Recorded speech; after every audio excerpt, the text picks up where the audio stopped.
Barang saya copot. Kok masih hidup? Udah kebelah loh. Saya juga nggak tahu, Mas.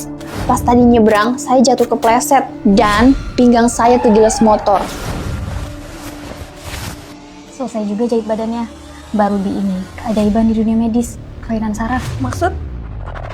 Sistem saraf Mbak itu udah kayak ekor cicak, udah putus, masih bisa gerak. Makanya tadi kaki Mbak yang putus masih bisa gerak kan? Kalau nggak percaya kita coba aja deh. Nah, tangannya udah putus. Sekarang, pusatin pikiran Mbak dan gerakin tangan itu. Pusatkan pikiran. Hah? Bisa bergerak? Ada tetangga ganteng. Kerjain dan gerakin. Next, tinggal masuk ke celana tetangga.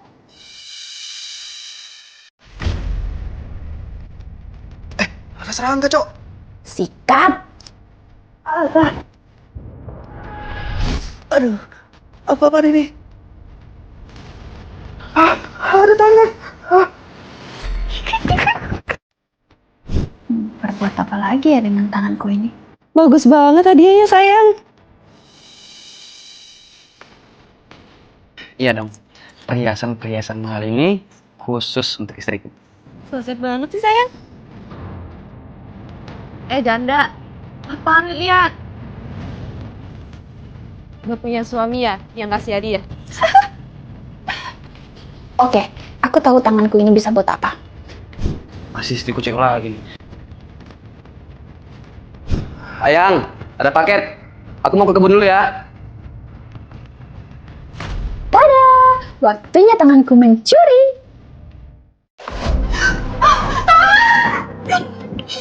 Apa ya? Ada tangan orang di dalam. Yes, tanganku bebas mencuri. Tadi, aku sengaja motong tangan kananku. Terus, aku taruh depan rumah tetangga.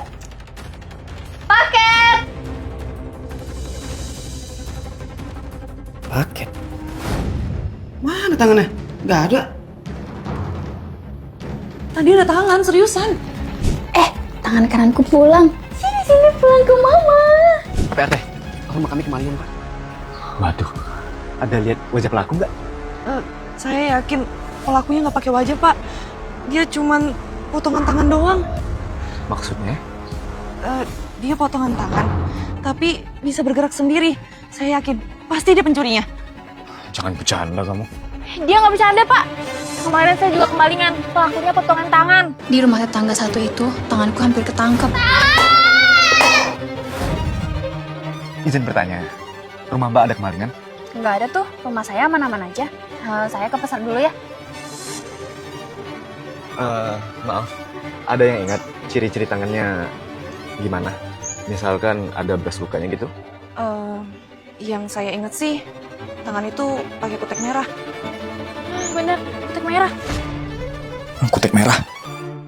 Kayaknya yang berkutek merah cuma satu orang. Sebentar. Pak RT. Kutek merah? Wah, untung tubuhku anomali, jadi masih hidup deh. Masih hidup? Aku harus lapor warga. Perhatian, saya tahu siapa yang maling rumah kalian. Siapa? Lagi. Dia orangnya. Pertama, lihat kutek merahnya. Potongan tangan yang maling di rumah warga, kan kuteknya merah. Tapi itu potongan tangan, Pak RT. Tangan saya masih nyambung nih. Lagian kalau tangan saya putus mana bisa gerak. Ada-ada aja sih Pak RT. Pak RT, kalau nuduh jangan segitunya. Ya tapi baru ini beda. Tadi saya lihat kepalanya putus, tapi dia masih hidup.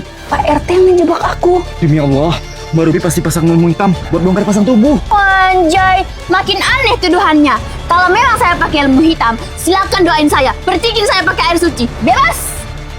Beneran dong. Aku langsung diruqyah Pak RT. Terus, tetangga yang lain sibuk mercikin air suci. Padahal, ini bukan ilmu hitam. Tapi, baru di ini, keajaiban di dunia medis, kelainan saraf. Udah puas kan doain saya? Kalau memang saya pelakunya, pasti ilmu hitam saya lenyap. Ya bismillah, di sini nggak ada yang kemalingan. Kalau ada yang kemalingan, bukan saya pelakunya, benar? Iya, iya. Oke, waktunya potong tangan. Maling rumah siapa lagi ya? Rumah kami kemalingan lagi, Pak. Gak cuma mereka, Pak. Sekarang rumah saya ikutan jadi korban. Jadi Mbak Ruby bukan? Kepala saya nggak pernah putus, Pak. Nih, lihat. Masih utuh nih. Pak RT ngobat ya? Sampai halusinasi. Bener nih ngobat. Pokoknya bulan depan kita jangan pilih dia lagi buat jadi RT. Setuju, setuju. Tunggu. Masa iya sih aku halusinasi? Pak, ada apa tadi nelpon saya? Ya, padahal saya mempertemukan Bu Dokter sama para warga. Jadi gini dok, ada nggak sih dok orang tubuhnya kepotong, tapi potongan tubuhnya itu bisa gerak? Ada. Itu kasus anomali. Baru-baru ini saya dapat pasien dengan kasus anomali seperti itu. Pasti dia nggak mati walaupun kepalanya putus. Oh udah Pak. Putus deh. Buka mata, baru bebas hidup. Lah, malah mati beneran. Pak RT pembunuh! Tangkap! Diberitakan seorang ketua RT dihajar massa karena membunuh seorang warganya. Rasain! Sekarang nggak ada yang bisa jaga aku maling. Masih hidup. Kemarin palanya buntung kan? Saya bukan Ruby, saya Sulastri. Sulastri? Saya kembarannya Ruby. Saya pindah ke sini karena dengar saudara saya dibunuh. Kalung itu, kok sama kayak yang aku kasih ke istriku? Lihat tuh jam tangannya. Kayak yang aku taruh di meja kerjaku. Menarik amat tas brandednya. Persis tasku yang hilang di maling. Oh, susah amat sih nodanya bersihin. Maaf, saya ke rumah duka dulu ya. Maaf, Mbak Sulastri. Mau lihat tasnya, soalnya bagus banget. Bernoda. Ini tas brandedku. Ih, maaf Mbak, saya buru-buru. Itu tas branded saya. Itu juga jam tangan saya. Perhiasan saya. Yang aku kasih ke kamu itu, sayang. Kalau gitu fix. Malam ini kita harus jebak dia. Ups, hampir ketahuan.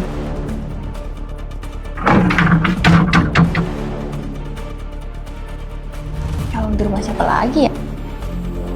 Mau ngapain dia? Gila, potong tangan sendiri. Oke, ke rumah Mas Topan. Go! Potongan tangannya gerak sendiri. Ayang, potongan tangannya. Tapi ke rumah kita. Potongan tangannya memang gerak, sayang. Beneran Ayang. Cegat tangannya. Cir, itu dia. Tanganku! Sayang, aku udah injak tangannya. Jadi, dia ngerasain apa yang tangannya rasain. Yang, coba gelitikin tangannya.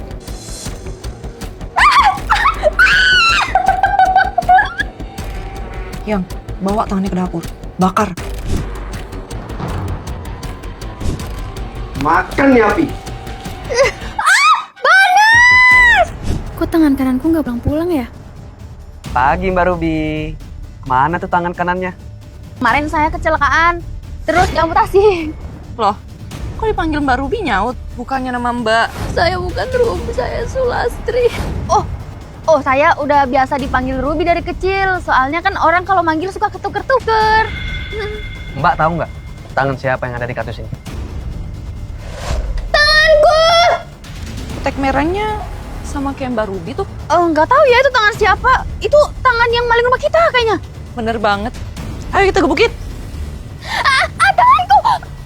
Oh, jadi ini tangan Mbak Ruby. Jadi kalau badannya Mbak Ruby dipotong-potong, Mbak nggak akan mati. Aku ada ide cara hukum dia. Tolong! Aku mau dong kepalanya buat dipajang di ruang tamu. Boleh. Terus kita potong dadanya buat dijadiin bantal.